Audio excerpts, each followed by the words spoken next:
वक्रतुंड महाकाय सूर्यकोटि समप्रभा निर्विघ्नं कुरु मे देव सर्वकार्येषु सर्वदा।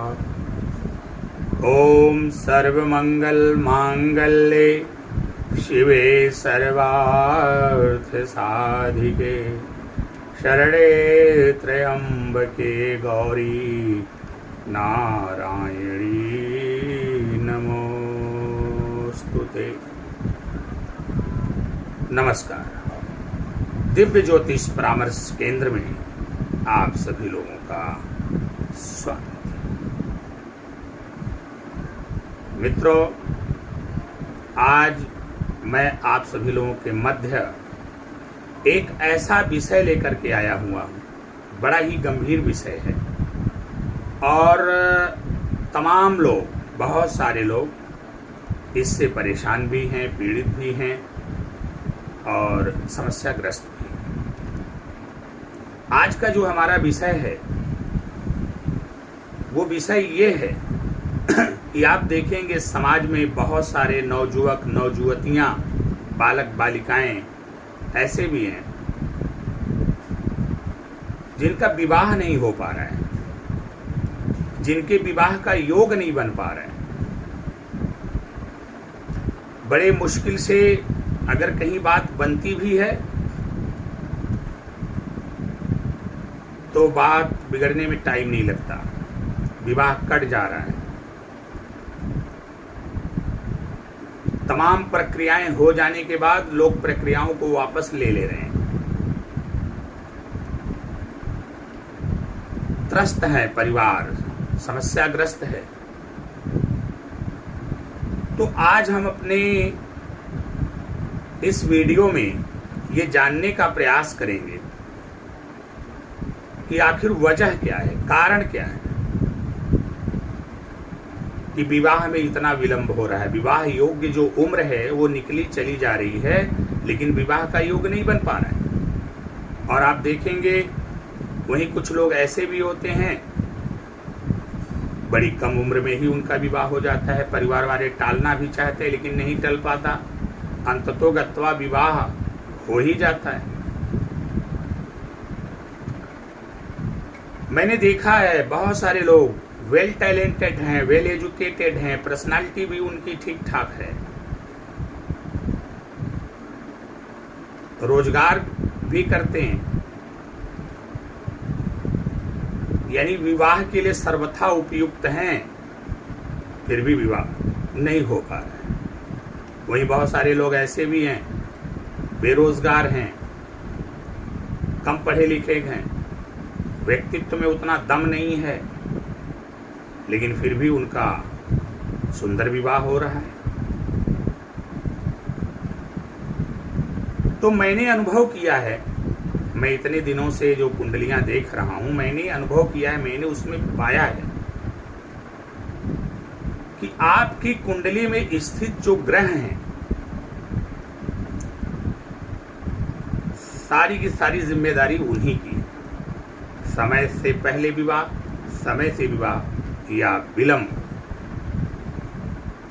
जो कुछ भी हो रहा है, सारी की सारी जिम्मेदारी उन ग्रहों की है। तो इस पर हमारी चर्चा होगी कि किन ग्रहों की वजह से हमारे विवाह का योग नहीं बन पा रहा है। बड़े मुश्किलात के बाद कहीं जाकर के अगर विवाह की कुछ बात बनती भी है तो फिर बिगड़ने में जरा भी देर नहीं लगती है। आज हमारा जो विषय है वैवाहिक जीवन में चल रहे डिस्टरबेंस को लेकर के नहीं है। आज का जो हमारा विषय है केवल वह यह है कि आखिरकार विवाह क्यों नहीं हो पा रहा है, विवाह में विलंब क्यों हो रहा है। सर्वथा उपयुक्त योग्य होने के बावजूद भी, व्यक्तित्व के अच्छा होने के बावजूद भी विवाह क्यों नहीं हो पा रहा है। विवाह में विलंब का कारण क्या है। वैसे बहुत सारे भौतिक कारण होते हैं, बहुत सारे सांसारिक कारण होते हैं, बहुत सारे पारिवारिक कारण भी होते हैं, बहुत सारे व्यक्तिगत कारण भी होते हैं जिनकी वजह से विवाह में विलंब होता है। लेकिन अगर आपकी भौतिक स्थिति ठीक हो, पारिवारिक स्थिति ठीक हो, आर्थिक स्थिति ठीक हो, सांसारिक स्थिति ठीक हो, और उसके बाद भी अगर विवाह में विलंब नहीं हो रहा है, तो फिर हमें किसी विद्वान ज्योतिषी से मिलकर के ज्योतिषी कारणों की विवेचना कर लेनी चाहिए। तो आज के विषय में हम आपको बताएंगे कि वो कौन से मुख्य ग्रह हैं जो आपके विवाह में विलंब के जिम्मेदार बन रहे हैं, या आपके बने हुए काम को रोकने का प्रयास कर रहे हैं। उन ग्रहों को जानने का प्रयास करेंगे, और ये जान लेने के बाद कि कौन से ग्रह हमको परेशानी दे रहे हैं, दिक्कत दे रहे हैं, उसका हम उपाय करेंगे। आपको उपाय बताएंगे कि हम कौन सा उपाय करें कि हमारा विवाह का योग बने और अतिशीघ्र विवाह हो। देखिए, विवाह को लेकर के इसलिए मैं इस विषय को बना रहा हूं क्योंकि एक माता पिता का बहुत बड़ा कर्तव्य होता है, बहुत बड़ा दायित्व भी होता है, और साथ में बहुत बड़ी जिम्मेदारी भी होती है, और साथ में उनकी बहुत बड़ी खुशी भी होती है कि उनकी संतानों का यथोचित समयोचित विवाह संपन्न हो। और उसमें जब कोई अड़चन और बाधा आती है तो उनकी परेशानी को फिर क्या कहा जाए। बहुत ज़्यादा मानसिक अवसाद, चिंता इत्यादि परेशान कर देती। तो इस विषय में हम जानेंगे कि कौन से ग्रह हैं जो हमारे विवाह को काट रहे हैं या संपन्न नहीं होने दे रहे हैं, फिर उनका उपाय क्या है। इस विषय में तो हम आपको बताएंगे ही बताएंगे। साथ में यहाँ पर बहुत सारे लोग ऐसे भी हैं जिनके पास दुर्भाग्यवश उनकी अपनी खुद की कुंडली नहीं है, तो अब उनका भी तो ख्याल रखना जरूरी है। अब उनके पास कुंडली नहीं है, दुर्भाग्य से या भूल चूक से उनको अपना जन्म समय याद नहीं है, जन्म विवरण याद नहीं है। अब वो क्या करें, अब वो कैसे सलाह लें और कैसे उपाय करें। हालांकि बहुत सारे तरीके हैं, जैसे आप हस्तरेखा दिखवा सकते हैं, प्रश्न कुंडली बनवा सकते हैं, बहुत सारी चीजें हैं, लेकिन फिर भी कुछ कॉमन बातें ऐसी हैं। आप लोग निश्चिंत रहिए, जिनके पास कुंडली नहीं है या जो ज्योतिषियों से संपर्क नहीं कर सकते हैं, वो लोग भी हमारे वीडियो को ध्यान से सुने, उनके लिए भी हम रास्ता बताएंगे।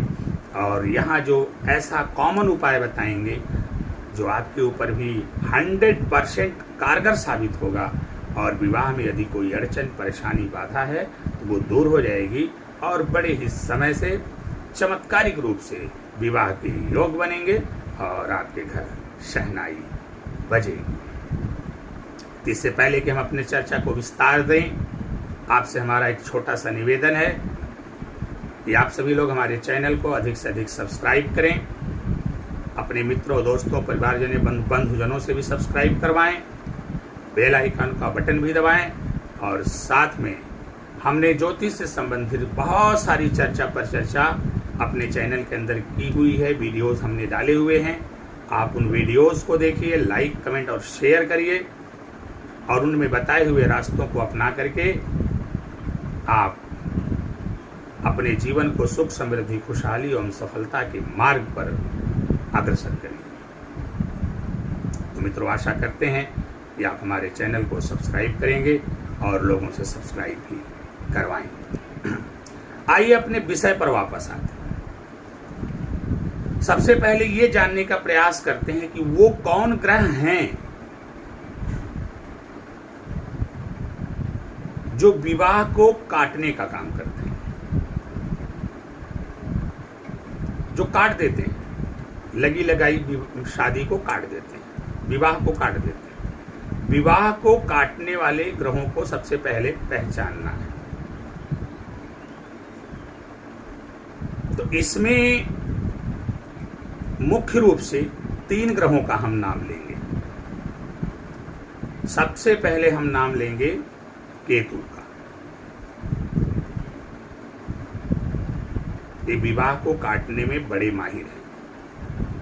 दूसरे नंबर पर हम नाम लेंगे, अब चूंकि केतु का हमने नाम लिया है तो ठीक सामने राहु है, उनकी दृष्टि रहती है केतु पर, तो राहु का भी यहां पर जिक्र होना आवश्यक है। राहु भी इसके लिए जिम्मेदार है, काटने में माहिर है। तीसरे ग्रह जो हैं, जो विवाह को काटने का काम करते हैं, वो शनि महाराज हैं, क्योंकि आपको पता है कि शनि की जो दृष्टि है बड़ी विच्छेदात्मक है। उनकी दृष्टि किसी भी चीज के ऊपर पड़ जाए तो उसका तो छिन्न भिन्न होना, कटना अनिवार्य ही है। हाँ, अगर मित्र दृष्टि पड़ रही है तो कुछ राहत जरूर मिलेगी, परंतु अब कोई भी ग्रह अपने स्वभाव को तो बदलेगा नहीं। हाँ, मित्र दृष्टि पड़ेगी तो कुछ राहत अवश्य मिलेगी, परंतु अगर क्रूर दृष्टि है, शत्रु दृष्टि है, तब तो भाई ये बार बार आपके विवाह को काटेंगे, आपके विवाह को जल्दी होने नहीं देंगे। अच्छा, कुछ ग्रह ऐसे हैं जो विलंब के कारक हैं। पहली बात, ये जल्दी विवाह होने नहीं देंगे। देखिए, ये काटने में माहिर नहीं, ये विलंब के कारक होते हैं। अब ये विलंब करवाना चाहते हैं आपके विवाह में, अब उसकी वजह से भले विवाह कट जाए वो एक अलग बात है, लेकिन इनका मकसद आपके विवाह को काटना नहीं। अब इसमें हम सूर्य को रखेंगे। सूर्य विलंब करवाएंगे। मंगल हैं, वो विलंब करवाएंगे, ये जल्दी होने नहीं देंगे आपका विवाह। अच्छा, इनका रोल, इनकी भूमिका विवाहोपरांत बहुत ज्यादा बढ़ जाती है। सूर्य की तो बढ़ती ही है, लेकिन मंगल की बहुत ज्यादा बढ़ जाती है। अगर आपने अपनी कुंडली में मंगल को सही स्थिति में नहीं पाया हुआ है और आपने कुंडली मिलान सही से नहीं करवाया है, तो ये मंगल विवाहोपरांत विवाह तोड़वाने का काम करते हैं। और सूर्य क्या करेंगे? सूर्य आपके अंदर अहंकार भरते हैं, सूर्य आपके अंदर अभिमान भरते हैं, सूर्य आपके अंदर एकाधिकार भरते हैं। अब ऐसी बात है, अगर सूर्य का असर है आपके सप्तम भाव पर कहीं से भी, चाहे दृष्टि संबंध बन रहा है, चाहे सूर्य वहां पर बैठे हुए हैं या सूर्य की राशि वहां पर बनी हुई है, तो जाहिर सी बात है आप पत्नी के समक्ष अहंकार के मूड में रहेंगे, थोड़ा सा अपमान घमंड रहेगा, विवाद पत्नी से उत्पन्न करवाएंगे। तो सूर्य विवाद की स्थितियां उत्पन्न करवा देते हैं अहंकार और अभिमान के चलते। और मंगल क्या है? मंगल ऊर्जा है, मंगल साहस है, मंगल क्रोध है, गुस्सा है, मंगल विवाद है, मंगल संघर्ष है। अब अगर मंगल की दृष्टि पड़ रही है या मंगल का सप्तम से किसी भी प्रकार का कोई दृष्टि संबंध या फिर वहां पर उनकी राशि या कुछ भी है, तो ये लोग जो हैं ये विवाहोपरांत समस्या पैदा करते हैं। हमने अक्सर देखा है कि जिनकी कुंडली में मंगल सही स्थिति में नहीं है, या तो उनका विवाह जल्दी नहीं होता, और जल्दी अगर हो गया तो फिर विवाह टिकाऊ न रहता, आखिरकार कहीं न कहीं आकर के विवाह विच्छेद जैसी स्थिति मंगल उत्पन्न ही कर देते। हालांकि सूर्य विच्छेद नहीं करते, लेकिन अहंकार को बढ़ा देते हैं पार्टनर के साथ। पार्टनर के साथ आप अहंकार की भावना में रहेंगे, क्रोध के भावना में रहेंगे, एकाधिकार की भावना में रहेंगे, अपने आप को राजा समझेंगे, सामने वाले को अपने से बहुत छोटा समझेंगे, जिसके वजह से परिवार में विवादास्पद स्थितियां पैदा होंगी, पत्नी आपके साथ असहज महसूस करेगी। ऐसा सूर्य करेंगे। लेकिन सूर्य जल्दी तलाक की तरफ आपको लेके नहीं जाते, लेकिन मंगल में जल्दबाजी है, मंगल में धैर्य हीनता है, ये विवाह को डिस्टर्ब कर देते हैं। अगर मंगल की स्थिति ठीक नहीं है, ये तलाक करवा देते हैं। कोई न कोई बीमारी दे देंगे पार्टनर को, चाहे आपको चाहे आपके पार्टनर को, अगर मंगल की स्थिति ठीक नहीं। खैर, तो यहां पर मैंने शनि, राहु, केतु, सूर्य और मंगल का नाम लिया। ये 5 ग्रह ऐसे हैं जो विवाह को डिस्टर्ब करते हैं। या तो विवाह होने नहीं देंगे, तय हो गया तो उसको कटवा देंगे, या तो किसी तरह अगर हो गया तो फिर उसको टिकाऊ नहीं रहने देंगे, उसको चलने नहीं देंगे। ऐसी विवादास्पद स्थितियां खड़ी करेंगे कि आपका वैवाहिक जीवन बर्बाद हो जाए। तो इन 5 ग्रहों को ध्यान में रखिए आप, शनि, राहु, केतु, सूर्य, मंगल। अब बाकी के जो बचे ग्रह हैं, अब अगर आप स्त्री हैं तो आपके लिए विवाह के जो कारक हैं, पति के जो कारक हैं, वो गुरु हैं। अगर आप पुरुष हैं तो आपके लिए विवाह के और पत्नी के कारक जो हैं शुक्र हैं। इसके अलावा बुध, चंद्रमा, ये सारे ग्रह भी ठीक ठाक ही परिणाम देते हैं। अगर ये बहुत अच्छा रिजल्ट नहीं कर पा रहे हैं तो बहुत बुरा रिजल्ट भी नहीं करेंगे। हाँ, चंद्रमा को थोड़ा ध्यान में रखना पड़ता है, क्योंकि चंद्रमा मनसो जाता, चंद्रमा का संबंध मन से होता है। चंद्रमा की स्थिति ठीक ठाक होनी चाहिए। इसके विषय में विस्तार से कभी चर्चा करेंगे। मैंने थोड़ी संक्षेप में चर्चा अपने YouTube चैनल पर करी है, आप उसको देख सकते हैं। चंद्रमा का उपाय निरंतर करते रहना चाहिए। चंद्रमा का उपाय बहुत ही जरूरी होता है। अब आइए बात करते हैं मुख्य 2 ग्रहों की, जो विवाह करवाने में बहुत बड़ी भूमिका निभाते हैं। एक गुरु और एक शुक्र। वैसे कहने को तो कहा जाता है स्त्री की कुंडली में गुरु जिम्मेदार होता है, पुरुष की कुंडली में शुक्र जिम्मेदार होता है विवाह के लिए, जीवन साथी के लिए। लेकिन मित्रों, हम यहाँ पर एक बात कहना चाहेंगे कि चाहे आप पुरुष हो चाहे स्त्री हो, इन दोनों ग्रहों का आपके जीवन में शुभ होना जरूरी है। गुरु का भी और शुक्र का भी। ये दोनों एक्टिव होते हैं वैवाहिक जीवन में, दोनों की महती भूमिका, इसलिए दोनों का एक्टिव होना जरूरी है। दोनों का संबंध वैवाहिक जीवन से है, सुख सुविधा से है, आपके ज्ञान से है, आपकी बुद्धि विवेक से है, आपके बड़प्पन से है, आपकी विनम्रता से है, आपके आचरण से है, आपके सदाचार से है, आपकी जीवन शैली से है, आपके वेशभूषा पहनावे से है, आपके विचारों से है। गुरु का भी संबंध है, शुक्र का भी संबंध है। शुक्र एक तरफ जहां भौतिकता के कारक हैं, वहीं दूसरी तरफ गुरु आध्यात्मिकता के कारक हैं। अब किसी भी जीवन में केवल भौतिकता रहे तो वह जीवन अच्छे से ना चले, और किसी भी जीवन में केवल आध्यात्मिकता रहे तो वह भी जीवन अच्छे से ना चले। इस दुनिया में भौतिकता और आध्यात्मिकता के बीच सामंजस्य का होना नितांत आवश्यक है।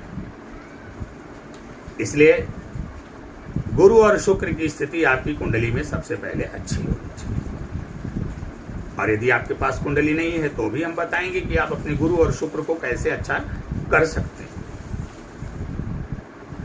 आइए बात शुरू करते हैं। जब विवाह में विलंब हो रहा है, विवाह आपका बार बार तय हो रहा है लेकिन कट जा रहा है, विवाह काटने वाले लग जा रहे हैं, जिनको हम आम बोलचाल की भाषा में चुगलखोर कहते हैं। आपने कहीं विवाह तय किया, आपकी शिकायत वहां पहुंच गई, आपके लड़की की शिकायत पहुंच गई, आपके लड़के की शिकायत पहुंच गई, और सामने वाले ने विवाह करने से मना कर दिया। आप जानते हैं इसके पीछे कौन होता है? ये जो चुगलखोरी हो रही है या गुप्त शत्रुओं द्वारा या गुप्त व्यक्तियों द्वारा आपके विवाह में अड़चने डाली जा रही, आपको पता भी नहीं चलता, और फला व्यक्ति जाकर के आपकी इतनी ज्यादा शिकायत, आपके परिवार की, आपके लड़के या लड़की की शिकायत कर देता है कि सामने वाले उनकी बातों में आकर के विवाह करने से साफ मना कर देते। विवाह बार बार कट रहा है। देखिए, मैं इस बात पर विशेष बल दे रहा हूं। मैं और ग्रहों की चर्चा करूंगा, उनके उपाय भी बताऊंगा, ऐसा नहीं है। लेकिन अगर आपका विवाह बार बार कट रहा है, तय नहीं हो पा रहा है, लोग आते तो हैं लेकिन चुगलखोर लग जाते हैं, आपकी शिकायत कर दी जाती है गुप्त शत्रुओं द्वारा, छिपे हुए लोगों द्वारा। आपके ही साथ कुछ आस्तीन के सांप ऐसे रहते हैं जो आपकी हाँ में हाँ तो मिलाते हैं, परंतु कहीं न कहीं वो आपके पीठ पीछे आपकी शिकायत करके आपका काम बिगाड़ने का काम करते हैं। तो सबसे पहले इसकी जो सारी जिम्मेदारी है, उसके लिए सबसे पहले आप अपने केतु को सही करिए। इसकी टोटल जिम्मेदारी केतु की है। केतु नहीं चाहता कि आपका विवाह हो, वो कदापि नहीं चाहता। केतु तो बैराग का कारक है। केतु तो आपको बैरागी बनाना चाहता है। केतु तो बिलगाव का कारक है। केतु तो आपको भौतिकता से अलग करना चाहता है।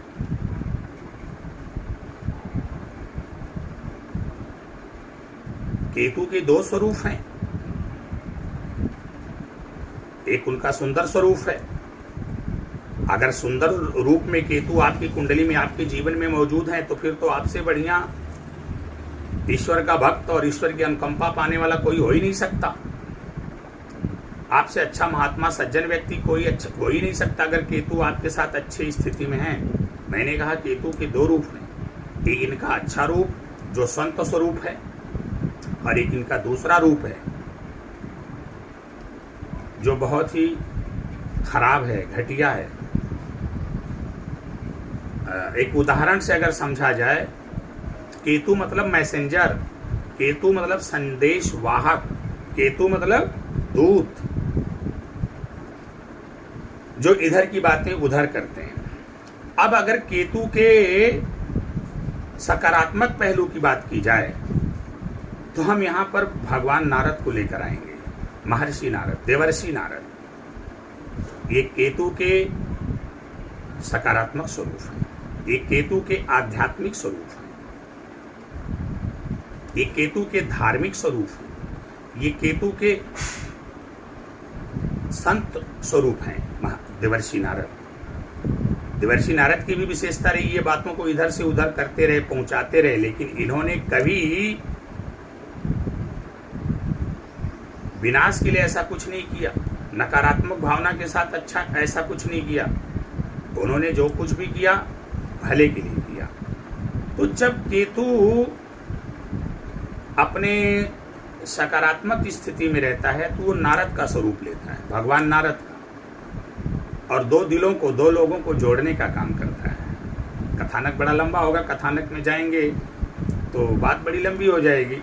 अब किस प्रकार से भगवान शिव जी को माता पार्वती जी से विवाह करना था, लेकिन वो समाधिष्ठ थे, समाधि में थे, तैयार ही नहीं हो रहे थे, लेकिन नारद ने कितनी बड़ी भूमिका अदा किया।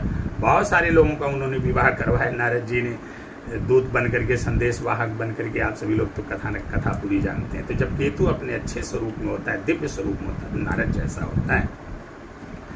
लेकिन वहीं जब केतु के बिगड़े हुए स्वरूप की बात करेंगे तो महाभारत के शकुनी को देख लीजिए, ये केतु का बिगड़ा हुआ स्वरूप है। आप रामायण के पात्र मंथरा को देख लीजिए, ये केतु का बिगड़ा हुआ स्वरूप है।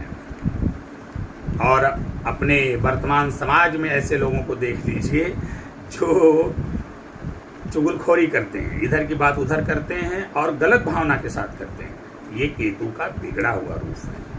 तो जब केतु का बिगड़ा हुआ रूप होगा तो निश्चित रूप से चुगलखोरी होगी, आपकी शिकायत की जाएगी, आपके साथ छिपे हुए शत्रु रहेंगे, आपके पास आस्तीन के सांप रहेंगे।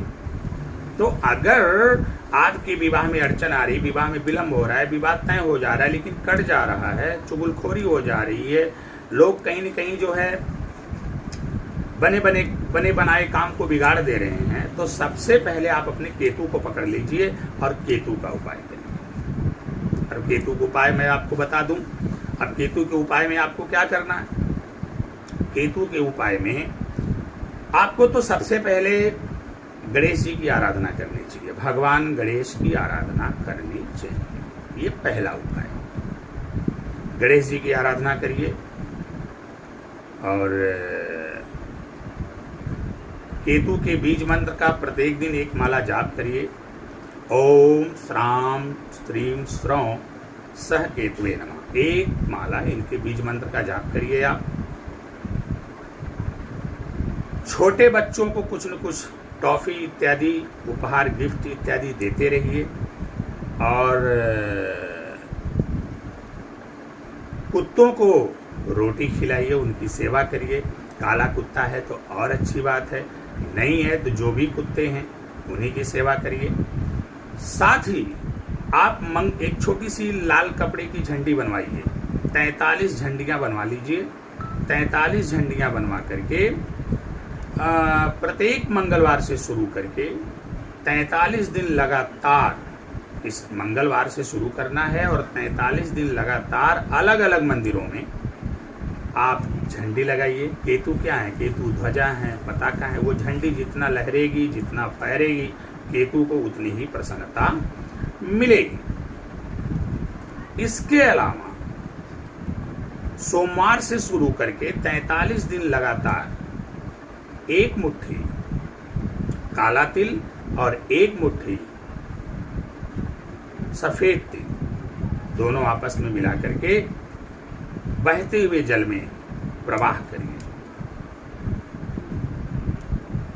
इस तरह से आप करिए। गणेश जी की आराधना करिए आप और ओम श्राम श्रीम श्रौं सह केतुवे नमः का एक माला प्रतिदिन जाप करिए। साथ ही छोटे बच्चों का सम्मान करिए, इज्जत दीजिए, प्यार दीजिए, दुलार दीजिए, उन्हें टॉफी इत्यादि कुछ न कुछ गिफ्ट इत्यादि देते रहिए। अपने मामा के साथ संबंध अच्छे बना करके रखिए। 43 दिन मंदिरों में लगातार मंगलवार से शुरू करके झंडी लगाइए। 43 दिन लगातार सोमवार से शुरू करके बहते हुए जल में एक मुट्ठी काला तिल और सफ़ेद तिल प्रवाहित कर दीजिए। इस तरह से जब आप करेंगे तो आपके केतु की धीरे धीरे आपके ऊपर कृपा प्राप्त होने लगेगी और केतु आपके पक्ष में हो जाएंगे। और जब केतु आपके पक्ष में हो जाएंगे तो ये जो चुगलखोर हैं या जो आपके आस्तीन के सांप हैं या आप ही के साथ जो छिपे हुए गुप्त शत्रु हैं जो आपके काम को बिगाड़ने का काम करते हैं, धीरे धीरे वो शांत पड़ जाएंगे और फिर आपके विवाह में चुगलखोरी और कटपिट करने वाले गायब हो जाएंगे। केतु का संबंध नजर दोष टोना टोटका से भी होता है, तो थोड़ा सा आपको ये ध्यान रखना चाहिए कि अगर ऐसी स्थिति है तो अपनी प्लान को आप छिपा करके रखिए, उसको किसी के सामने बताइए मत। तब तक मत बताइए जब तक विवाह को लेकर के पूरी बात क्लियर ना हो जाए। जो उसकी तमाम प्रक्रियाएं हैं, सगाई इत्यादि, वर रक्षा, तिलक इत्यादि, एकदम जब मामला वहां तक पहुंच जाए, एकदम फिक्स हो जाए, तभी वो प्लान आपकी ओपन होनी चाहिए। यह भी एक रास्ता है बुरे केतु से बचने का कि आप अपनी योजनाओं को छिपा करके रखिए। आप अपनी योजनाओं को बता देते हैं, परिणाम स्वरूप क्या होता है कि वह उसमें कट पिट करने वाले लग जाते हैं और आपका विवाह काट दिया जाता है। तो मित्रों, आशा करते हैं आप मेरी बातों को श्रवण करके समझ गए होंगे कि सबसे बड़ी भूमिका केतु की है। देखिए, केतु का उपाय करते ही आपका काम बनने लगेगा, लेकिन इसके अलावा भी मैं आपको और भी सारी चीजें बता दे रहा हूं ताकि आप सारे के सारे उपाय कर लें। कहां से कौन सी नेगेटिविटी मिल रही है वो लोग भी ध्यान से सुने, जिनके पास कुंडली नहीं वो भी यही उपाय करें, उनका भी परम कल्याण होगा। इसके बाद हम बता देते हैं कि अब इसके बाद कौन जिम्मेदार है। अब आप राहु को पकड़िए। राहु भ्रम है, राहु छलावा है, राहु कभी भी कुछ भी अचानक से कर सकता है, इसकी अचानक की प्रवृत्ति है। अब राहु केतु को आपने सही कर लिया था, थोड़ा सा राहु को सही कर लिए। अब राहु को कैसे सही करना है? अब राहु क्या करता है? राहु भ्रम पैदा कर देता है, लोगों के दिल में कंफ्यूजन उत्पन्न कर देता है, भ्रमात्मक स्थिति उत्पन्न कर देता है। अनावश्यक रूप से लोगों के मन में आपके बारे में अच्छे ख्याल आने की जगह बुरे ख्याल आने लगते हैं। और दिमाग में वो ये डाल देता है कि जहां आप शादी या विवाह करने जा रहे हो अच्छी जगह नहीं है, अच्छी लड़की नहीं है। ये राहु का काम होता है। अब आपको राहु को सही करना है। केतु को सही करते ही आप राहु पे तुरंत लपट जाइए। अब राहु के लिए आपको क्या करना पड़ेगा? राहु के लिए आपको करना क्या है?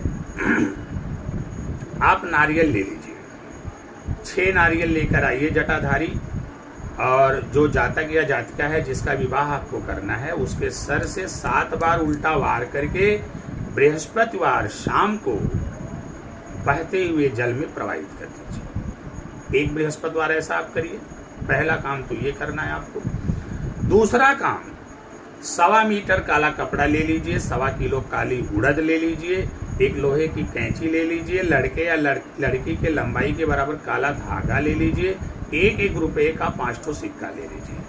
काले धागे को कैंची में लपेट दीजिए। लपेट करके कपड़े को फैला करके उड़द रखिए, उस पर कैंची रखिए, 1-1 का 5 सिक्का रखिए और उसकी एक पोटली बना लीजिए। पोटली बनाने के बाद लड़के या लड़की के सर से 7 बार उल्टा वार करके बृहस्पतिवार शाम को इसको भी आप ले जा करके किसी मंदिर या पीपल वृक्ष के नीचे रख दीजिए। साथ ही साथ रास्ते में ऐसे लोग जो अपाहिज हैं, कोढ़ी हैं, कुष्ठ रोगी हैं या भिखमंगे हैं, इस टाइप के लोग हैं, इनको खाने का पैकेट दे दीजिए। और ये जब भी आपको दिखाई दे, आप कितना भी व्यस्त रहें, अपनी गाड़ी रोक करके आप इनको कुछ न कुछ चढ़ावा चढ़ाइए, कुछ न कुछ इनको दान दीजिए, इनको सिक्का दीजिए। 43 दिन लगातार आप बहते हुए जल में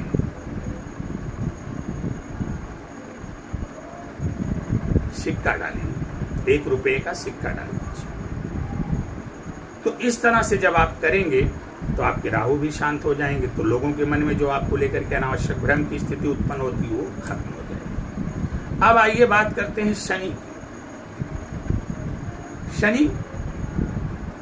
के बारे में। जैसा कि मैंने पहले बताएंगे, विच्छेदात्मक दृष्टि है, जहां भी दृष्टि डालेंगे विच्छेद ही करवा देंगे। मित्र दृष्टि है तब तो कुछ राहत है, लेकिन अगर शत्रु दृष्टि पड़ रही है या क्रूर दृष्टि पड़ रही है तब तो फिर कहना ही क्या, काम बनने ही नहीं देंगे। बनता हुआ काम कब बिगड़ जाए? आपने देखा बहुत सारे लोगों को बच्चा हो जाता है, तिलक हो जाता है, उसके बाद विवाह वापस हो जाता है। कौन है ये? शनि है। अगर इनकी कुदृष्टि आपके ऊपर पड़ रही है तो जाहिर सी बात है विवाह में विलंब होगा, ये विवाह को काटेंगे। अब आप शनि को सही करना है। शनि को कैसे सही करेंगे आप? इसके लिए तो सबसे पहले आपको कर्मठी बनना चाहिए, थोड़ा सा सत्कर्म की ओर बढ़ना होगा आपको, क्योंकि शनि की एक विशेषता है, ये पूजा पाठ जप दान से ज्यादा प्रसन्न आपके सत्कर्मों से होते हैं। इसलिए कुंडली में इनको न्यायाधीश और दंडाधिकारी का दर्जा प्राप्त है। आप प्रत्येक दिन स्नान करके ओम प्राम प्रीम प्रौ सह शनिश्चराय नमः 1 माला जाप करिए। आप 7 शनिवार लगातार आटे का 7 दीपक बना करके उसमें काला तिल डाल करके पीपल वृक्ष के नीचे दीपक जलाइए। स्टील के लोटे में, नए लोटे में तिल डाल करके जल दीजिए। अपने लंबाई के बराबर काला धागा नापिए, उसका 7 गुना करिए, अपनी लंबाई का 7 गुना, और पीपल के गांच में वृक्ष में बांध दीजिए। और बांधते समय अपनी मनोकामना बोल दीजिए। वहां पर धूप जलाइए, मत्था टेकिए और 3 बार अपने दिल की बात उनसे अपनी मनोकामना को फिर एक बार दोहरा दीजिए। यह कार्य आपको 7 शनिवार करना है। धागा केवल 1 शनिवार लपेटना है, बाकी आप दीपक जलाएंगे, जल देंगे, धूप जलाएंगे। जो भी संकल्प और मनोकामना है केवल एक दिन कहनी, रोज नहीं कहनी। बस आपको निरंतर ये प्रक्रिया पूरी करनी है। थोड़ा सा नौकरों चाकरों सेवकों के प्रति रहमदिल हो जाइए, अच्छा व्यवहार करने लग जाइए। चाचा के साथ अगर संबंध ठीक ठाक नहीं है, संबंध अच्छे कर लीजिए। यदि चाचा से आपकी जमती नहीं पड़ती नहीं है तो उनके नाम से कोई चीज लेकर के उसको जल प्रवाहित कर दीजिए। इस तरह से आप करेंगे तो आपकी आपके जीवन में शनि की अनुकूलता प्राप्त होगी। हाँ, भैंस को आप जो है चारा खिलाइए, भैंस को बैगन खिलाइए, ज़्यादा मुफीद रहेगा। 7 शनिवार भैंस को बैगन खिला दीजिए, प्रार्थना कर लीजिए, 3 बार बोल दीजिए कि मैं इसीलिए ऐसा कर रहा हूँ, कर रही हूँ। तो धीरे धीरे धीरे धीरे करके शनिदेव की प्रसन्नता आपके ऊपर हो जाएगी। थोड़ा काली मंदिर चले जाइए, वहाँ जा करके मनोकामना अपनी रख दीजिए। बीच बीच में काली मंदिर चले जाया करिए, मत्था टेक लीजिए, काली माता से कह दीजिए। कृष्ण भगवान के उपासक बन जाइए, कृष्ण भगवान का दर्शन पूजन करिए, उनकी प्रार्थना करिए। तो इस तरह से शनि की कृपा आपको धीरे धीरे मिलेगी, उनकी दृष्टि जो है शांत होगी और आपका विवाह जो बार बार कट रहा है वो कटना बंद हो जाएगा। तो आशा करते हैं कि आप इस उपाय को अवश्य करेंगे। तो अब यहाँ पर बात शनि, राहु और केतु की होगी। मैंने सूर्य की भी बात की और मंगल की भी बात किया कि ये लोग थोड़े से विलंब के कारक होते हैं। ये काटने में इनका बहुत बड़ा योगदान नहीं है। हाँ, मंगल का योगदान है काटने में, क्योंकि मंगल थोड़े से जल्दबाज हैं, धैर्यहीनता है। वो कुछ ऐसा बुलवा देंगे, कुछ ऐसा कहवा देंगे कि कट जाएगा, लेकिन काटने की जिम्मेदारी नहीं है। वैवाहिक जीवन डिस्टर्ब करने की जिम्मेदारी मंगल के ऊपर है, अगर मंगल सही स्थिति में नहीं है। और मंगल अगर सही स्थिति में, वैवाहिक जीवन सबसे ज्यादा अगर कोई प्रदान करता है तो मंगल ही प्रदान करते हैं। भले शुक्र गुरु वैवाहिक जीवन के कारक होते हैं, लेकिन वैवाहिक जीवन में सबसे ज्यादा सुख आपको अगर मंगल सही है तो मंगल ही प्रदान करेंगे। तो अब मंगल विलंब के कारण हो गए, या बाद में होने वाले विवाह होने के बाद जो बाद में विवाह में विसंगति आती है, तलाक विच्छेद इत्यादि होता है, उसकी सारी की सारी जिम्मेदारी मंगल की होती है। अब आप मंगल को सही करिए। मंगल को क्या करना है आपको? यदि आप पुरुष हैं तो आप मंगलवार का व्रत उठा लीजिए। अपनी मनोकामना व्यक्त करके 3 बार अपना संकल्प करके मंगलवार का व्रत करिए। हनुमान जी का दर्शन पूजन करिए, हनुमान चालीसा का पाठ करिए। ओम क्राम क्रीम क्रौं सह भौमाय नमः 1 माला प्रतिदिन जाप करिए। यदि आप महिला जाति का हैं, भगवान कार्तिकेय का व्रत करिए। ओम क्राम क्रीम क्रौं सह भौमाय नमः 1 माला आप भी जाप करिए। कार्तिकेय भगवान का दर्शन पूजन करिए। मंदिर में लाल मसूर दान करिए।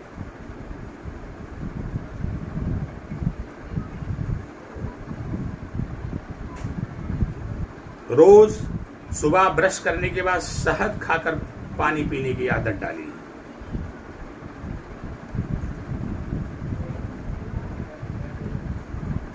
यदि आपके घर में छोटे भाई हैं, मित्र हैं, दोस्त हैं, तो उनका थोड़ा सम्मान करिए, इज्जत करिए, उनको कुछ न कुछ उपहार दीजिए।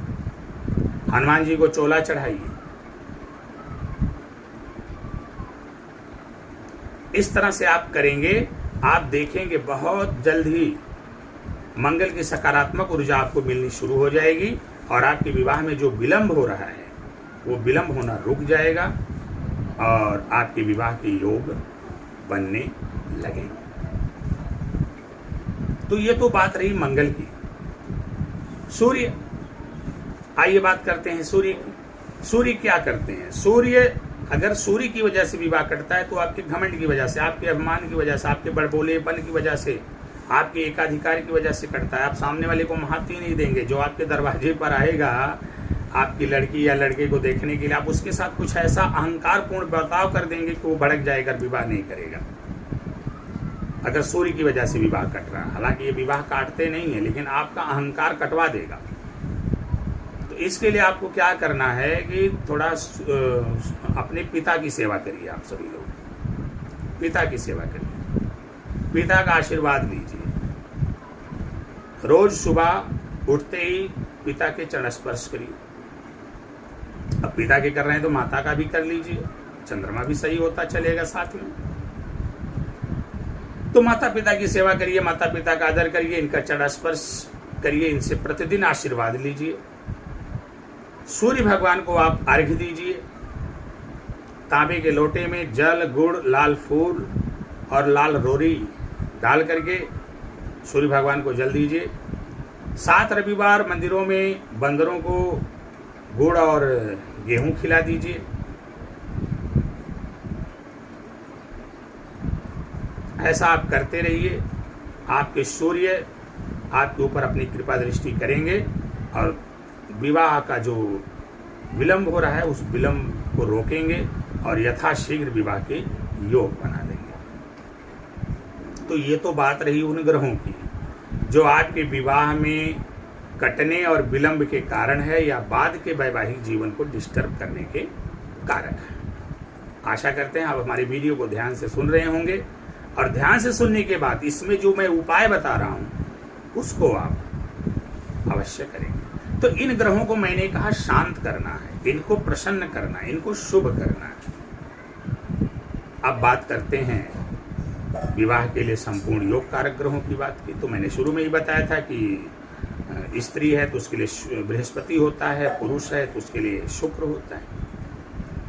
लेकिन जब बात उपायों की आएगी तो दोनों लोगों को दोनों उपाय करने चाहिए। गुरु का भी उपाय करना चाहिए, शुक्र का भी उपाय करना चाहिए, क्योंकि विवाह और सुख सुविधा दोनों का संबंध होता है। इसलिए आप अगर कर लेते हैं तो अच्छी बात है।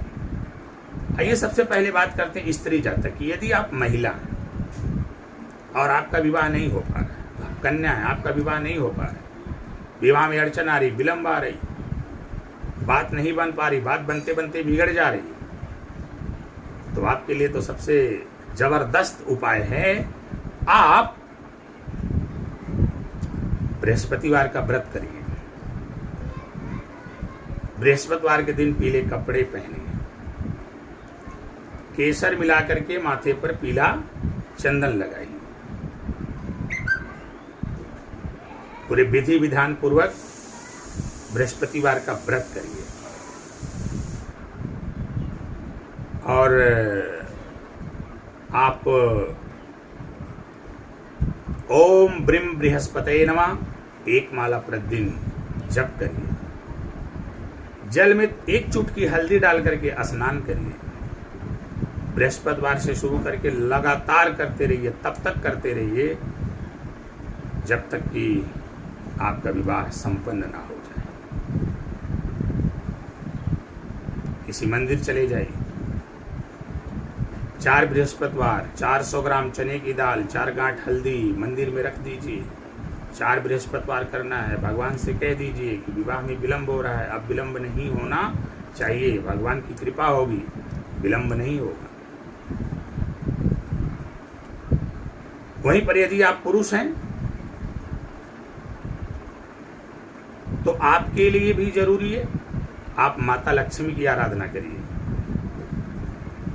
आप सफेद गाय की सेवा करिए, माता लक्ष्मी के मंदिर जाइए, माता लक्ष्मी को खीर का भोग लगाइए, घी का दीपक जलाइए, उनके दर्शन पूजन करिए, अपने आप को स्वच्छ बना करके रखिए, अपने चरित्र को उत्तम बना करके रखिए, स्त्रियों का सम्मान करिए, हमेशा स्वच्छ बन कर रहिए, अपने शरीर पर इत्र आदि का प्रयोग करिए, गाय को खीर खिलाइए, सफेद गाय की सेवा करिए, विधवाओं का सम्मान करिए।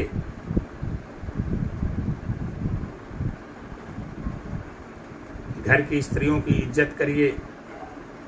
बाहर की जो स्त्रियां हैं उनके प्रति अपना सकारात्मक दृष्टिकोण रखिए, चरित्र में अपने ऊंचाई बना करके रखिए, चरित्र को निर्मल बना करके रखिए।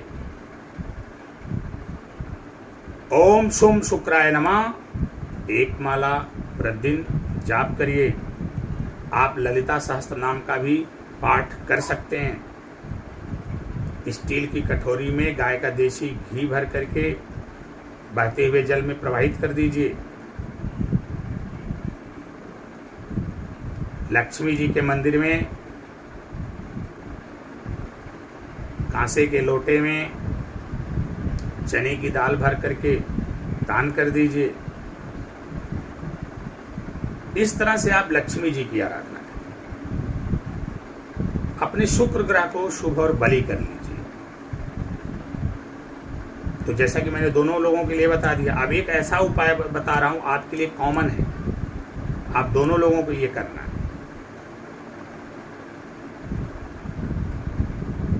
स्त्री जातिका के लिए भी और पुरुष जातक के लिए भी।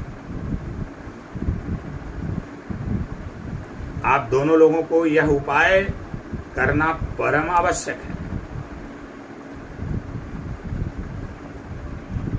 अपने चरित्र को ऊंचा बना करके रखिए। अगर आप महिला हैं तो भी, पुरुष हैं तो भी, क्योंकि चाहे गुरु हो चाहे शुक्र,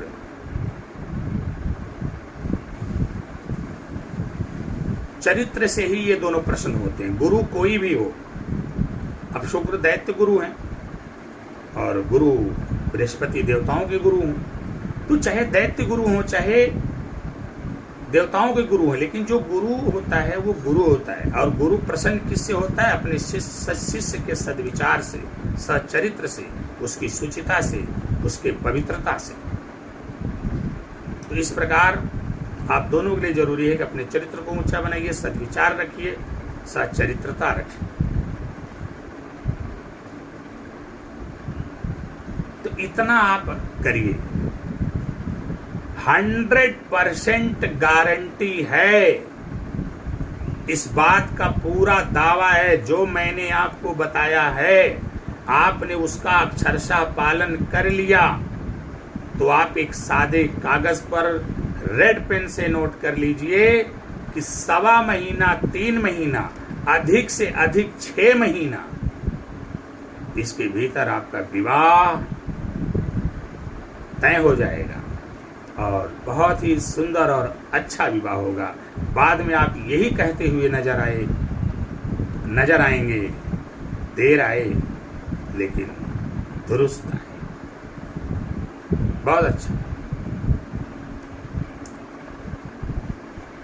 फिर बचता कौन है? चंद्रमा और बुध। तो जब ये सारे कार्य आप करेंगे ना, तो चंद्रमा भी सही होगा और आपका बुध भी सही होगा।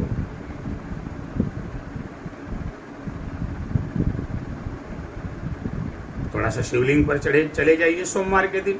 व्रत मत करिए, व्रत मैंने बृहस्पतिवार का बताया, पुरुष के लिए मंगलवार का बताया, कार्तिकेय का भी मैंने व्रत कराया। सक्षम है तो बृहस्पति, महिलाएं बृहस्पति और कार्तिकेय दोनों व्रत कर लें, नहीं तो भगवान कार्तिकेय का करें। बृहस्पतिवार के दिन केवल विष्णु भगवान की पूजा करें, केले के पेड़ में जल दें, घी का दीपक जलाएं। व्रत करती तो भी यही काम करना है, व्रत नहीं करती तो भी यही काम करना है।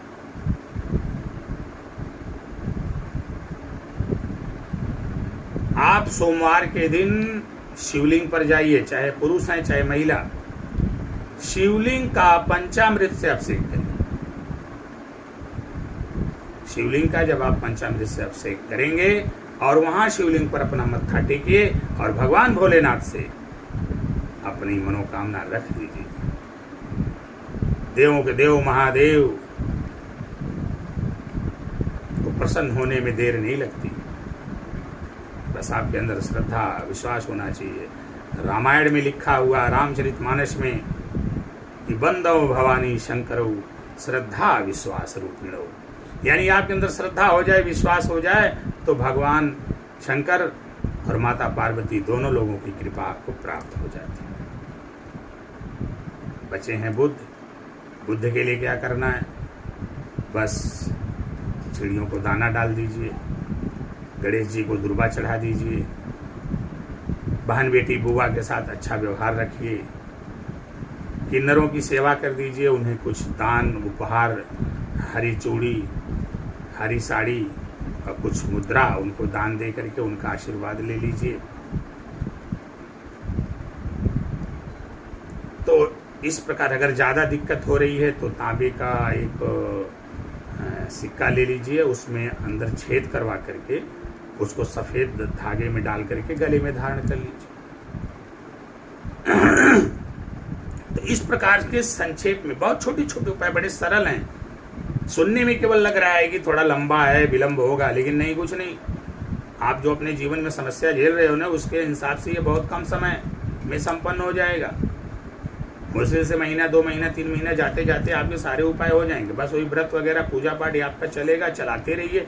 इससे आपका फायदा हो रहा है तो इसको चलाना ही चाहिए। व्रत पूजा पाठ तो बिना किसी समस्या के ही करना चाहिए। कहा गया सुख में दुख में सुमिरन सब करे, सुख में करे न कोई। और जो सुख में सुमिरन करे तो फिर दुख काहे के हो। तो अगर इससे आपको फायदा होगा, आपकी सामर्थ्य गवाही देती है, तो आप इसको लंबा लेकर के चलाइए। तो मित्रों, यही वो कारण है जो मैंने आपको बताए कि कौन कौन से ग्रह ज्यादा जिम्मेदार हैं और फिर उनके उपाय हमको कैसे करने हैं। ये सारी बातें हमने आपको बता दी। यदि आपने हमारी सारी बातों का अक्षर सा पालन कर लिया तो जैसा कभी कुछ देर पहले हमने कहा, एक सादे कागज पर आप लिखिए, नोट कर लीजिए रेड पेन से।